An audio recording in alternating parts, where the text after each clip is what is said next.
પંચમહાલમાં હાલોલના Pavagadh road પર તળાવની પાળ પાસે આવેલા શોપિંગ સેન્ટરની 30થી વધુ દુકાનોનું હાલોલ નગરપાલિકાએ ડિમોલિશન કર્યું છે।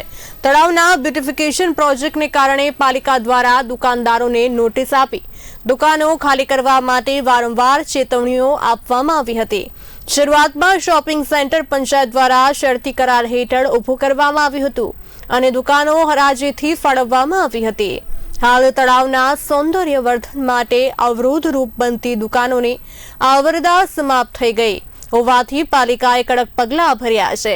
પાલિકાના ચીફ ઓફિસર હિરલ ઠાકર અને વહીવટી તંત્રએ મામલતદાર, ફાયર વિભાગ, બાંધકામ વિભાગ અને 3 જેટલી જેસીબી સાથે ચુસ્ત પોલીસ બંદોબસ્ત હેઠળ ડિમોલિશનની કામગીરી હાથ ધરી હતી। 30થી વધુ દુકાનોમાં કપડાના શોરૂમો સમાવિષ્ટ હતા, જેમાંથી માલ સામાન કાઢીને જ ડિમોલિશન શરૂ કરવામાં આવ્યું હતું।